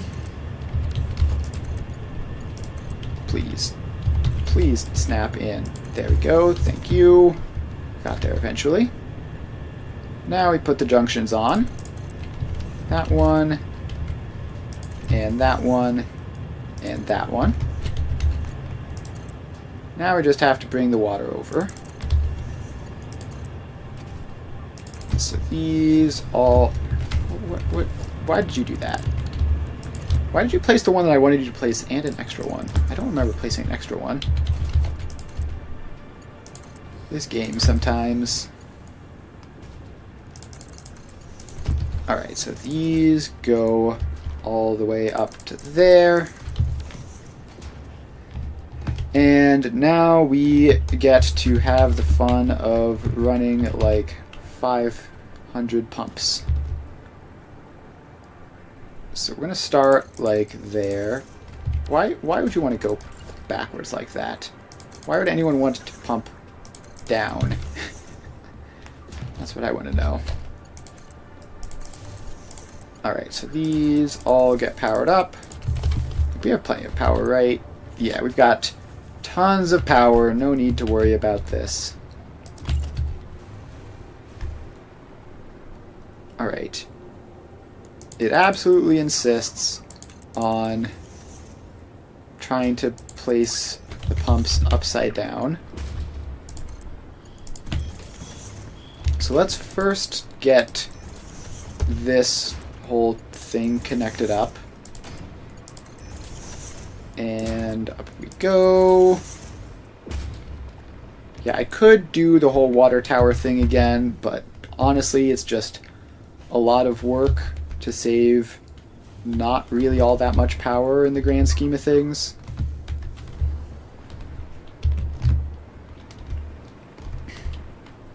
So this needs to connect up to these three. 1 and a 2 and a 3. Alright, so those are powered up. Now, why is one of these working and the other two aren't? Are you... No, you're definitely not pointing backwards. Right. Why do you think you only have like 4.1 head lift? How... What is going on here? What is going on here? I want to know.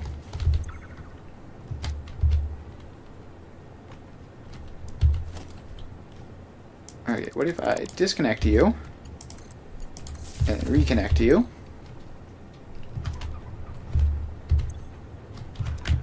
Is there like somewhere in here which looks like it's connected but isn't actually connected? No, because then it would go all the way up to there, right? And actually all the way down here. There's something weird going on.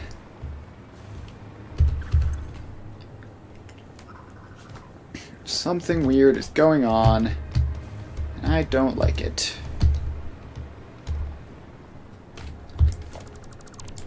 What if I just disconnect that pipe and rebuild it?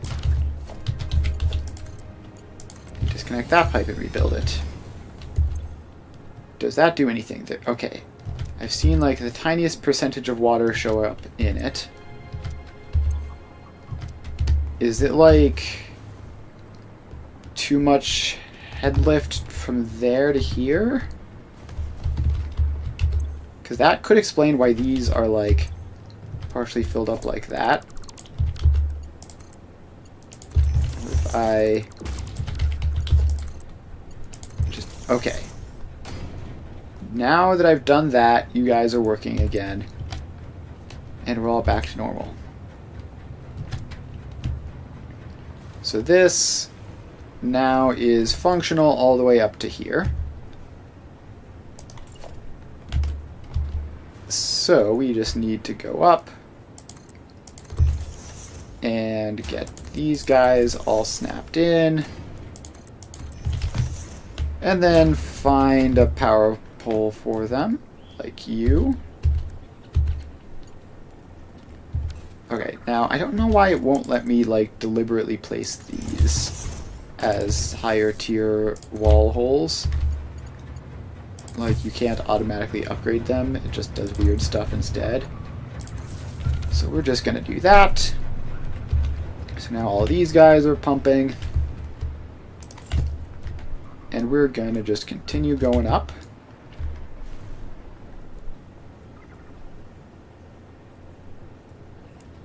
And that has to go up to like there. And you go up to there. And you go up to there. Alright, then we need more connections. So we need to do that. And that. And that.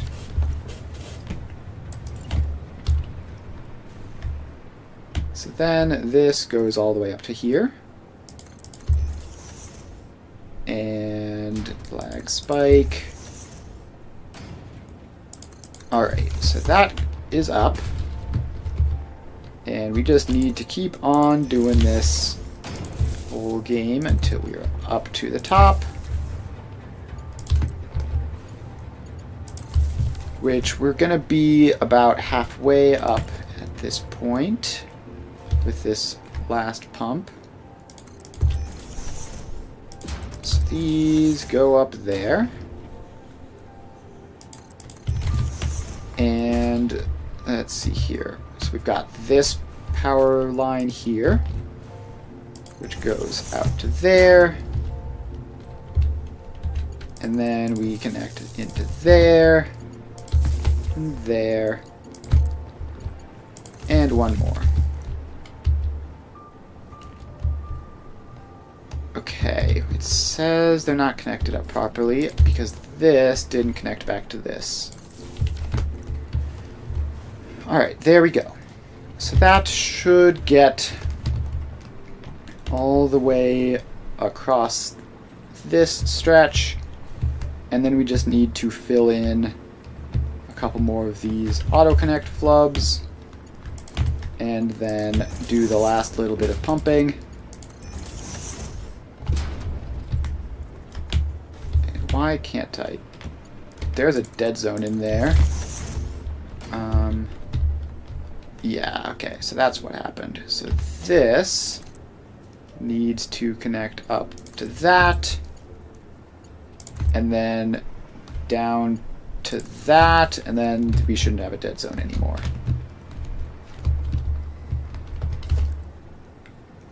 Alright, so where does this pump reach us to?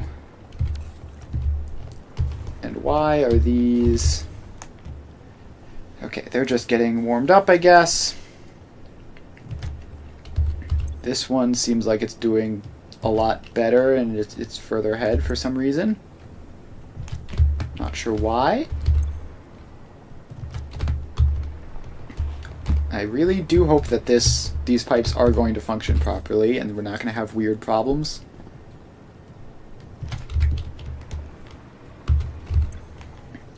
Because right now, the amount flowing through some of these pipes is not 600. It is not at all 600.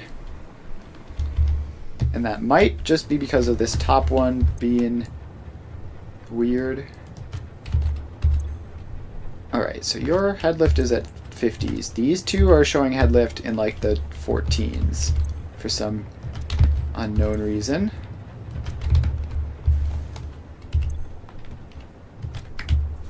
Why are you like this? Why can't we just all be normal and reasonable about how the pipes work?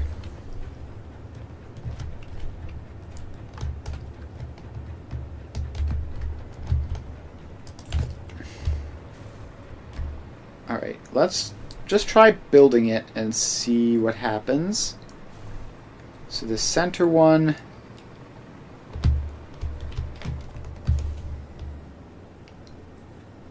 You go all the way up. Oh, wait, no, that's how far you would go up if you were placed there. Alright, let's get you in like this, which should be overkill, but might be weird because of the placement situation. So you guys all get powered up. And yeah, so the central one works. The outside two don't, for whatever reason.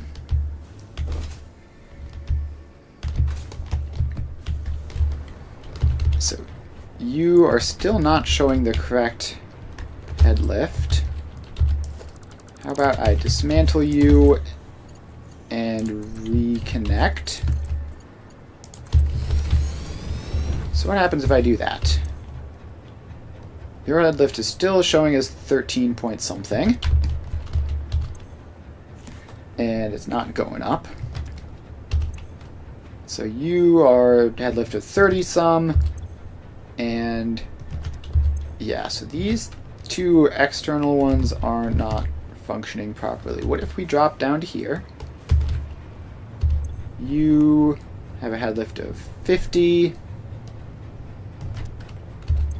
You have a head lift of 55, and you're barely stable. You have a head lift of 50. I don't understand what the problem is. Maybe I need to just dismantle these pipes. So last time I needed to do this, it was the pipes heading into them which needed to be reset. So let's do that. Now the head lift that they're showing is even lower. So that's unfortunate. And they say that they're pumping some water through, which I don't really believe because it's not getting anywhere useful.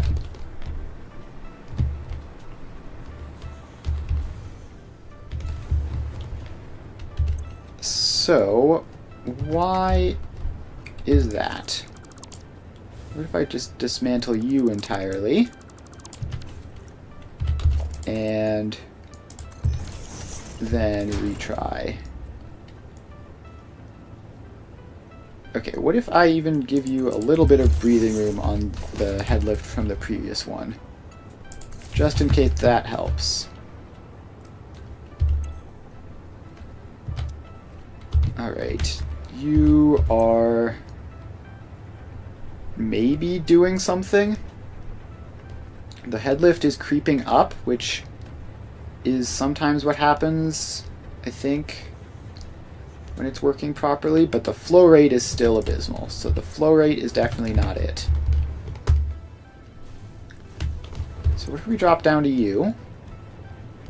You're still showing a flow rate in the 200s, which is obviously nonsense. Both of you are showing a flow rate in the 200s, actually. Now you're showing better flow rates, but you still haven't gotten up past the next pump. This is so infuriating. Like, why do pumps not even work now? Like, the reason I was doing pumps is so that I wouldn't have to deal with all this nonsense with... what's it called? With head lift towers. But now it seems like it's just not going to cooperate no matter what. So what if I do that? Does that magically work? Okay, maybe? No, probably not. Okay, actually, let's see. These two are green now. So if there is any problem, it's got to be with one of the lower ones, right? Unless they're just doing something wacky here. Yeah, so these definitely aren't filling meaningfully.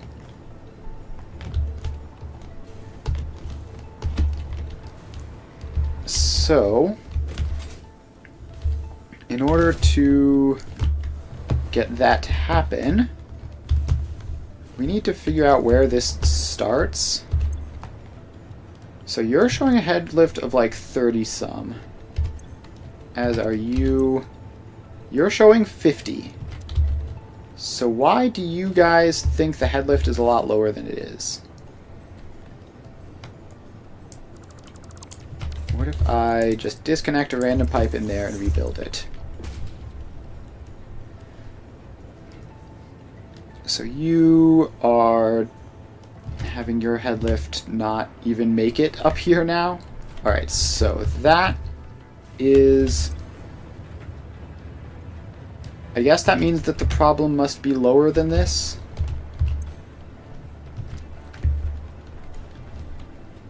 So then if we go down to this one, you're showing a head lift of 40 some. So these head lift numbers look correct. Like, that's approximately how far the pumps are from each other. So it must be something wrong with you. What if I disconnect you like that and put you back in? What if I just dismantle that entire section of pipe? Put that in. And snap you onto that. then power you up. Alright, so now you're showing 0 head lift because nothing is even getting to you. This is infuriating. Why does it not simply work?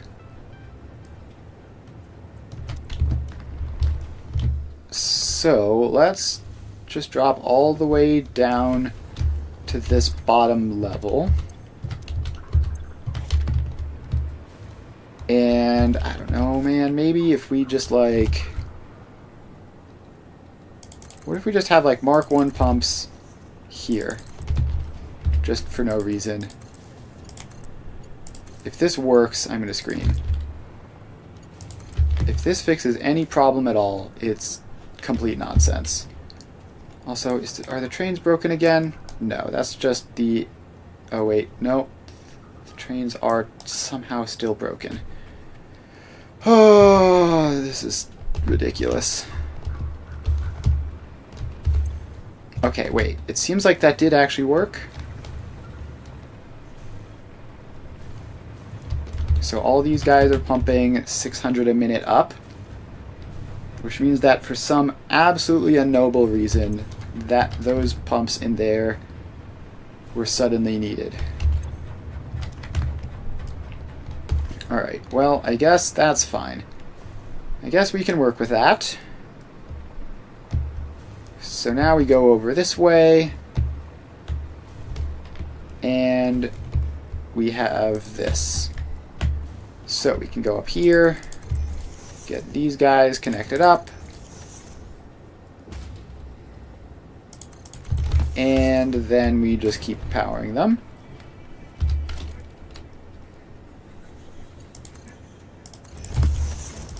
Alright, so you get power, and you get power, and you get power. So now the water keeps on going,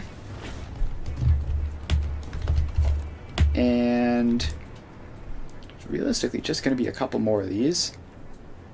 Alright, so you're not snapping onto that correctly because it's right by a pipe junction.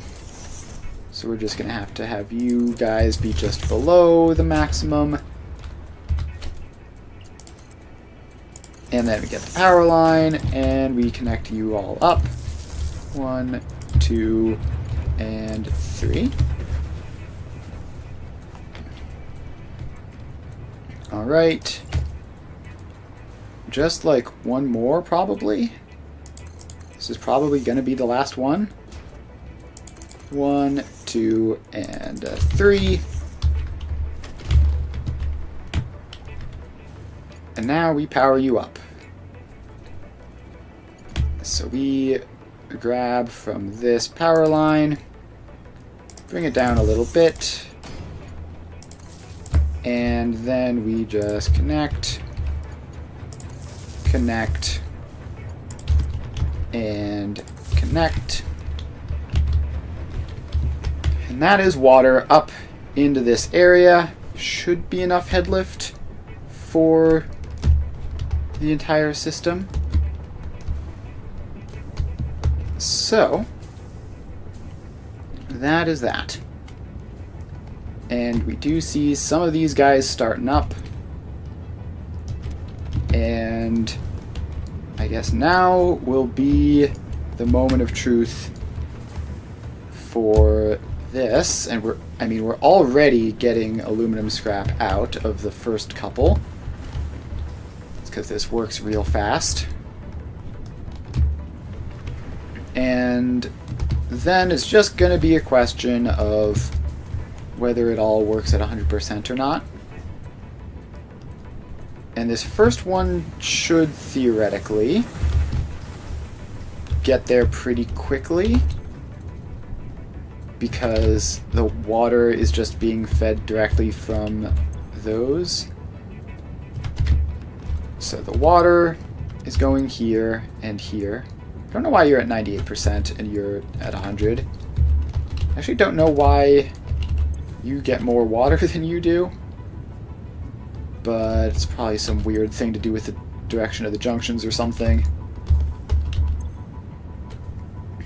So the important thing is that this seems to be working. Yeah, so apparently it's not a perfect 50-50 split.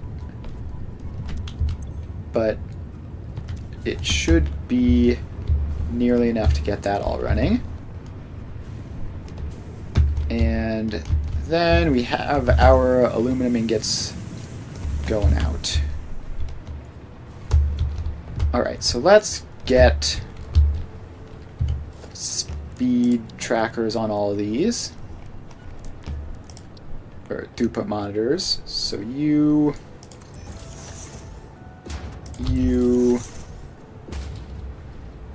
3, 4, and 5. So obviously some of these haven't quite started up yet. Others have. And it looks like none of them are quite at 100%. Including this one, which again I would have expected better from. I'm trying to figure out where the problem is. And it might be the water backlog. Or it might just be the delay. Yeah, this one looks like it has a water backlog, which might occasionally prevent it from running. Yeah, so that is indeed what's just happened. So, that is annoying. Now, why is that? We have 210 coming from those two. So this way should be 600 a minute, and it is. So we don't have any problems there. Then this way, if that's 600 a minute, this way must be 240 a minute just by process of elimination, but for some reason it's fluctuating like crazy, and that's probably part of it.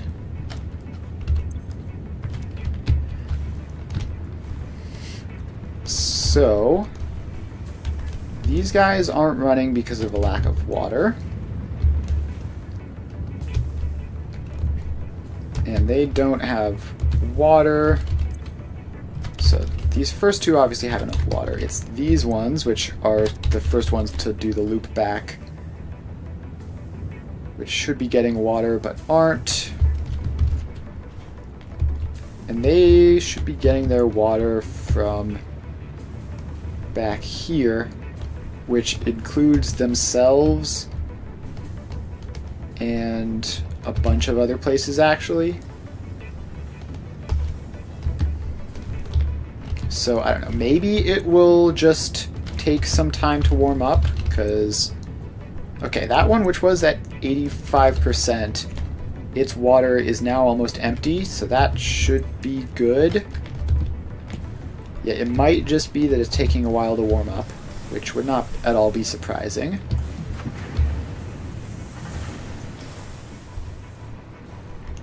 Now, if we look at our output, we've got 2 of these belts are going nearly perfectly. The other 3 are much more sketchy. And when I say nearly perfectly, I mean there's still significant dips every so often. Actually pretty frequently now. What just happened there? Alright. But regardless, that is, I mean, that's not a small amount of aluminum that we're producing. I think even at its current very flawed rate, it's just like strictly faster than what we were doing previously.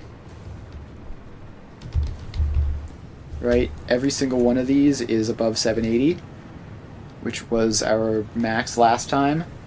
And obviously the previous one is also still functional. So yeah, that's pretty good. That's pretty solid. And then it's just a question of can the bauxite supplies keep up with all this? And the answer to that question is almost certainly no. But yeah, so incoming is 754, 720, 930, 700, 970. So we're probably going to need to add even more bauxite trains into this loop to keep that going. The crude oil may or may not be okay. 600 is a lot, but it's not like a massive amount. So that will be something that we have to monitor. And the bauxite supply, and then any weird water distribution problems within the factory will also need to be addressed.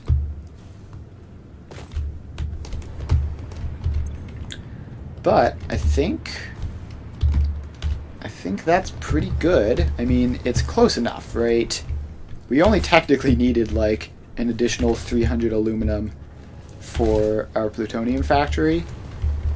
And this is well more than that. So, assuming that it doesn't crash, which with an aluminum factory is always a risk. So if this majorly crashes, we might have an issue. Otherwise, we should just be good to leave this be and figure out where we need to send this aluminum to so that we don't have shortages elsewhere, because the previous factory was not keeping up at all. And I think that will probably be a job for next time. So I'm pretty happy with what we've accomplished here. We've got all of these guys in, and we're just going to need to do some tweaking on this to get it up to 100%. But we'll do that in the future. So let's see, next time I'll be streaming again tomorrow, where we'll be doing Factorio, and I am trying to set up like space-based industry so I can harvest and process a whole bunch of asteroids and not have to deal with resource patches and stuff. So that should be fun. And then we'll be back to Satisfactory on Tuesday, where hopefully we've run out of side quests. Let's see, is this still doing its thing over here? No. Whatever that nitrogen train was, it's gotten sorted out. So that's all good. So hopefully we're out of side quests in Satisfactory and we can just move on to actually making our plutonium power plant, which is gonna be a whole giant process in itself. Actually, we might need to check up on the rubber and plastic factory as well. That might be another side quest we need to do, but hopefully not. So that will be that for today. I'll be streaming again tomorrow. I stream every weekday from 2 to 5 Eastern Time, alternating between various factory building games, currently at Satisfactory and Factorio. So if you're interested in any of that and you haven't followed already, make sure to do so that you know when I'm live and what game I'm playing. And that'll be that. Thanks ever for hanging out, and I will see you guys next time.